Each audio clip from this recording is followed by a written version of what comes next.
तो दोस्तों आईपीएल के रिटेंशन रूल्स आ चुके हैं और अब रिटेंशन लिस्ट के बारे में बात कर ही लेते हैं। चलो कि कौन सी टीम कौन से प्लेयर को रिटेन करेगी तो बात कर लेते हैं। तो पार्ट 1 में आपने देखी लो कौन सी टीम हो चुकी है। पार्ट 2 के बारे में बात करें कौन सी टीम बची हुई है। तो उससे पहले मैं आपको रिटेंशन पॉलिसी के बारे में कुछ बता देता हूँ, मतलब थोड़ा सा और याद दिला देता हूँ कि रिटेंशन पॉलिसी आखिर थी क्या। तो आप 5 खिलाड़ी रिटर्न कर सकते हो और एक आईटीएम का यूज कर सकते हो, मतलब कितने भी आप अगर आप 3 खिलाड़ी रिटर्न करोगे तो आप 3 आईटीएम का यूज कर पाओगे और 4 रिटर्न करोगे तो और दो बचे रिटर्न खिलाड़ी आप उसका आईटीएम का यूज कर सकते हो। ऐसा कुछ रूल है। मैं आपको बता देता हूँ कौन सा प्लेयर कौन सी मतलब कितने प्राइस में रिटर्न हो सकता है। तो पहला प्लेयर है जो 18 करोड़ में रिटर्न होगा, दूसरा प्लेयर है जो 14 करोड़ में रिटर्न होगा, तीसरा प्लेयर 11 करोड़ में और चौथा प्लेयर फिर से 18 करोड़ में, पांचवा प्लेयर फिर से 14 करोड़ में। तो ये 5 प्लेयर रिटर्न कर सकते हैं और उसके सीधे जाएंगे आपके 75 करोड़ बैंक से। सीधे आपके जितने भी आपको 120 करोड़ रुपए मिले उसमें से सीधे आपके 75 करोड़ जाएंगे अगर आप 5 खिलाड़ी रिटर्न करते हो। तो ये तो होगी रिटेंशन पॉलिसी के बारे में बात की अपने क्या क्या मतलब रूल्स आए हैं उसके बारे में बात के लिए मैंने आपको एक बार रिकैप करा दिया। और पिछले पार्ट में आपने देखी लो कौन सी टीम हो चुकी है, टीमों के बारे में बात कर चुके हैं। अब बात करते हैं दूसरी टीम में जो बची कुची है। तो चलिए शुरू करते हैं। तो आइए अपनी पहली टीम के बारे में बात कर लें। तो जो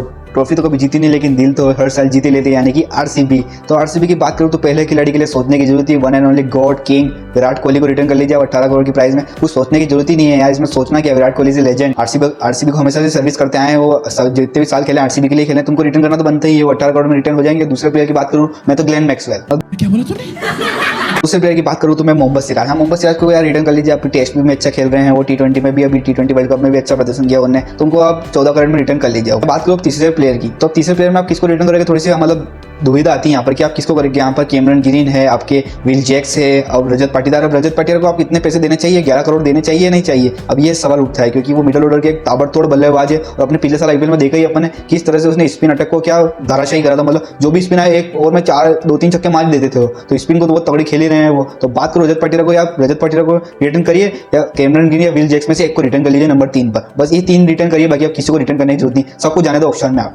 आप सोच रहे हो कि फेफ डुप्लेसी और ग्लेन मैक्सवेल का मैंने नाम तो ले ही नहीं। देखो यार, अब फेफ डुप्लेसी की उम्र 40 साल हो चुकी है और अगले 3 साल के लिए इनको टीम बनानी है। तो मतलब कप्तान भी बदलना ही पड़ेगा, तो कप्तान को अच्छा लाना पड़ेगा। इसलिए अब अगर आप फेफ डुप्लेसी को रिटर्न करना चाहते हो तो आरटीएम कार्ड का यूज करके ऑप्शन में आप ले लीजिए, क्योंकि ये मेगा ऑप्शन है यार। इसमें इतना बड़ा मतलब इतने सारे ज्यादा पैसे जाएंगे भी नहीं, मतलब सब टीमों को पूरी टीम बनानी है तो थोड़ा कम पैसे में मिल जाएंगे आपको फेफ डुप्लेसी। अगर यहाँ आप रिटर्न करोगे तो ज्यादा पैसे में आपको रिटर्न करना पड़ेगा। फिर मैं बात करूँ ग्लेन मैक्सवेल की, अगर उनको भी आप रिटर्न करना चाहते हो तो आप आरटीएम कार्ड का यूज करिए और रिटर्न कर लीजिए यार। वहाँ पर आप सस्ते में मिलोगे, नहीं तो यहाँ तो आपको 14-18 करोड़ देने ही पड़ेंगे आखिर। तो आप इसकी बात कर लीजिए, बाकी आप सबको जाने दिए, खाली ये 3 प्लेयर आप रिटर्न कर लीजिए, बाकी आपको मजा आ जाएगा। तो ये 3 प्लेयर आप रिटर्न कर लीजिए जो मैंने अपने नाम बताया, रजत पाटीदार तीसरे नंबर पे या कैमरन या विल जैक्स में से इन तीनों में से एक को आप रिटर्न कर लीजिए। 3 खिलाड़ी रिटर्न करके बाकी 3 आप आरटीएम यूज कर सकते हो, अगर ऑप्शन में जाएगी आपकी टीम अगर ये रिटर्न करते हैं। बाकी हर साल का आप आरसीबी का रहता ही है यार। आप सोचते क्या होता क्या, अपन पिछले साल क्या सोचा था कि मिचेल स्टार्क टीम में आएंगे और लाइक इसको हलचल जो सबको, तो आप कह सकते हैं आरसीबी है, आरसीबी कुछ भी कर सकती है। बाकी मेरा तो ये ओपिनियन था कि आरसीबी को ये करना चाहिए अगर आरसीबी की मैनेजमेंट सुन रही है तो मैं अगली टीम की बात करूँ अपने राजस्थान के रजवाड़े। जी हाँ, की टीम की बात करूँ तो मैं पहला खिलाड़ी ऑब्वियसली संजू सैमसन कैप्टन, उनको आप रिटर्न करिए 18 करोड़ में बिना कोई संकोच के आप उनको रिटर्न कर लीजिए पहले नंबर पे 18 करोड़ के लिए। और दूसरी बात करूँ मैं तो यशस्वी जायसवाल अपने ताबड़तोड़ उनको 14 करोड़ में रिटर्न कर लीजिए। अभी दोनों प्लेयर फिक्स है। और तीसरे की बात करूँ तो अपने रियान पराग यार, उनको पिछले साल आपने देख ही लिया कि वो किस तरह के प्लेयर है और उन्होंने बता ही दिया कि राजस्थान ने उन पर जितना भी इन्वेस्ट किया था वो भरोसे लायक प्लेयर है। तो उनको आप तीसरे नंबर रिटर्न कर लीजिए 11 करोड़ में। अब चौथे प्लेयर के लिए दुविधा आती है थोड़ी, क्या जोस बटलर को आप वो रिटर्न करोगे, क्योंकि जोस बटलर का आप देखो यार, आप वो T20 में इतना मतलब रहा नहीं है, वो 1-2 साल से मतलब इतना ज़्यादा फॉर्म चला नहीं है उनका। और इससे बात करूँ मैं तो ये चौथा प्लेस आता है 18 करोड़ का। तो क्या आप 18 करोड़ में जोस बटलर को रिटर्न करना चाहोगे, यही सबसे बड़ा मतलब सवाल उठता है। तो मैं तो यही कहूंगा यार कि अब 14-18 करोड़ में आप रिटर्न करोगे, इससे बड़ा ऑप्शन में जाने दो और राइट टू मैच का कार्ड यूज करके उनको ले आओ, आपको थोड़ा सस्ते में मिलेंगे और थोड़ा प्राइस बढ़ भी जाएगी। तो क्या होगा, यहाँ से तो अपन अपना पर्स लेके जाएंगे ना उतना कि वहाँ पर अपना थोड़ा पर्स खाली भी हो जाएगा, तो क्या फर्क पड़ेगा। को जाने दो और आरटीएम कार्ड यूज करके ऑप्शन में उनको ले लो, क्योंकि अब यहाँ से आप 18 करोड़ को दे दोगे थोड़ा ऑप्शन में आपका पर्स जाएगा, वो थोड़ा कम हो जाएगा, ये बात होगी। और बाकी अगर मैं जोस बटलर को रिटर्न ना करके आप संदीप शर्मा को रिटर्न कर लो, क्योंकि उनके पास भी पिछले कोई 5 सालों से कोई कॉन्ट्रैक्ट है नहीं। पिछले 5 सालों से आपके पास इंडिया का ना एक कॉन्ट्रैक्ट होना चाहिए, ना ही आप इंडिया के लिए खेले होना चाहिए। तो संदीप शर्मा के साथ वो है और वो आपके 4 करोड़ में आपको मिल जाएंगे, तो आप उसको रिटर्न कर लीजिए। तो आप संदीप शर्मा को रिटर्न कर लीजिए जोस बटलर को छोड़कर। जोस बटलर को आप आरटीएम कार्ड का यूज करके ऑप्शन में लेना। तो ये बात है राजस्थान रजवाड़ों। खाली एक बड़ा सवाल है कि आप जोस बटलर को रिटर्न करोगे या नहीं करोगे, ये सबसे बड़ा सवाल है राजस्थान के लिए। तो बात करें अगली टीम यानी सनराइजर्स हैदराबाद, मेरी काव्या मेरन की टीम यानी मेरी काव्या की टीम के बारे में बात करें तो यार इसमें थोड़ी सी दुविधा है, क्योंकि अब देखो यार इतने सारे प्लेयर हैं इनके, पिछले साल फाइनल में पहुंचे हैं, तो थोड़ी दुविधा बढ़ जाती है किस प्लेयर को रिटर्न करें। और बाकी हैदराबाद वालों ने ये मांगी थी मांग कि उनको कोई भी रेस्ट्रिक्शन नहीं चाहिए, कितने भी प्लेयर रिटर्न कर सकते होने चाहिए, कम से कम 5 से 6 प्लेयर, और खासकर फॉरेन प्लेयर, क्योंकि इनके फॉरेन प्लेयर्स ही टीम की चली है पिछले साल। तो मैं बात करूँ इनकी टीम की तो पहले नंबर पर तो ऑब्वियसली इनके कप्तान पैट कमिंस आना है 18 करोड़ में। अगर पिछली बार आप 24 करोड़ दे सकते हो, इस बार 18 करोड़ तो आप दे ही सकते हो। और दूसरे की बात करूं मैं तो आप दूसरे में ट्रेविस हेड या अभिषेक शर्मा, दोनों में से किसी को भी आप रिटर्न कर सकते हैं। दूसरे नंबर पे या तो ट्रेविस हेड को रख लीजिए या तीसरे नंबर पर रख लीजिए, और या तीसरे नंबर पर अभिषेक शर्मा को, इन दोनों को दूसरे तीसरे पे आप रख लीजिए। अब चौथे खिलाड़ी की बात आती है, क्योंकि चौथे खिलाड़ी की प्राइस फिर से बढ़ जाती है 18 करोड़। तो वहां की मैं बात करूं तो अब चौथा प्लेयर का नाम आता है हेनरिक क्लासन। यार क्या उसको आप उनको छोड़ना चाहोगे? क्योंकि पिछले साल की बात करूं तो उनका प्रदर्शन बेहतरीन रहा है यार हेनरिक क्लासन का, मतलब एन समय पर इतना आना और इतनी ताबड़तोड़ बैटिंग करना, तो हेनरिक क्लासन को तो आपको रखना ही पड़ेगा यार, वो इस तरह के प्लेयर हैं। पर बात आती है 18 करोड़, क्या 18 करोड़ आप हेनरिक क्लासन को देना चाहोगे? हाँ मुझे पता है कि अगर वो ऑक्शन में आए तो इससे कम प्राइस में आपको ऑक्शन में मिल जाएंगे, लेकिन आप रिस्क लेना चाहोगे हेनरिक क्लासन की? तो कह नहीं सकते, क्योंकि वो बहुत ही ताबड़तोड़ बेटर है यार, उसको आप रहना चाहोगे क्योंकि विकेट कीपर बेटर है, तो मजा आएगा। बाकी हेनरिक क्लासन का ये होता है।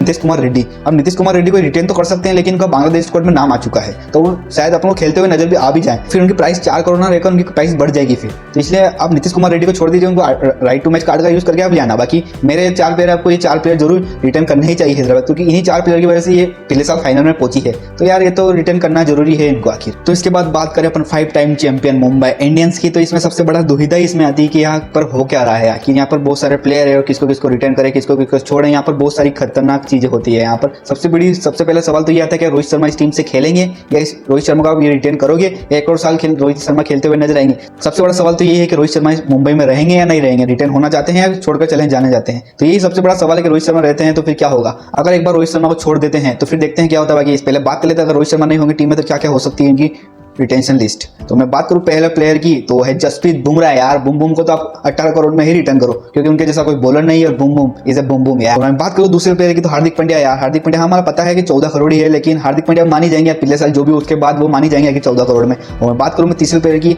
तो अगर रोहित शर्मा नहीं रहते हैं तो फिर तिलक वर्मा। यार 11 करोड़ है, तिलक वर्मा को मत जाने दो यार, लेफ्ट हैंडर है, अच्छा बैट्समैन है। बाकी ईशान किशन को भी रख सकते हो आप तीसरे प्लेयर पे, ईशान किशन है तिलक वर्मा, दोनों में से एक 11 करोड़ में, क्योंकि ईशान किशन की पहले प्राइस ज्यादा है, वो क्या 11 करोड़ में मानेंगे वो उनके ऊपर। अब देखते हैं बाकी क्या होता है। तिलक वर्मा, ईशान किशन दोनों में से एक को रख सकते हैं आप, लेफ्ट हैंड बल्लेबाजी, अच्छा ऑप्शन देगा, ताबड़तोड़ बैट्समैन। बात करूं मैं चौथे प्लेयर की तो कोई सोचने की जरूरत ही नहीं है, अपने स्काई 360 यानी सूर्य कुमार यादव 18 करोड़ में, वो भी मान जाएंगे। सूर्य कुमार यादव चौथे प्लेयर इनके रिटर्न हो जाएंगे 18 करोड़ में, और क्या चाहिए यार, सारे कॉम्बिनेशन के सही सेट हो जाएंगे और सारे प्लेयर जो इनकी टीम में है वो आ भी जाएंगे वापस। फिर बात आती है रोहित शर्मा की। अगर रोहित शर्मा को आप रिटर्न करोगे तो कौन सा प्लेस पे करोगे, वो फिर बात की बात है। अगर रोहित शर्मा खेलेंगे या रिटर्न करेंगे तो फिर आप कौन से भी प्लेयर को रिटर्न कर सकते हैं यार, फिर आपको तिलक वर्मा, ईशान किशन को दोनों को छोड़ना पड़ेगा। और फिर बात यही आती है हार्दिक पांड्या, सूर्य कुमार यादव या इनमें से कोई का प्लेस चेंज करना पड़ेगा, हार्दिक और रोहित शर्मा को 18 करोड़ वाले प्लेस में फिक्स करना पड़ेगा। ऐसे कुछ हो सकता है यार, अब देखते हैं बाकी क्या होता है। बाकी मुंबई इंडियंस में ये सारी चीजें है, बाकी अब देखते हैं क्या होता है। बाकी मैंने बताई तो मेरी तरफ से तो ये होना चाहिए, और रोहित शर्मा के ऊपर ये सब बड़ी जिम्मेदारी कि वो खेलेंगे या नहीं खेलेंगे, क्या होगा उनका, आखिर वो रिटर्न होंगे या नहीं खेलेंगे मुंबई इंडियंस की टीम से, यही सबसे बड़ा सवाल है मुंबई इंडियंस। तो मैं बात करूं अपनी अगली टीम यानी पंजाब किंग्स की, तो बात क्या करें, आज की टीम में बहुत सारे प्लेयर हैं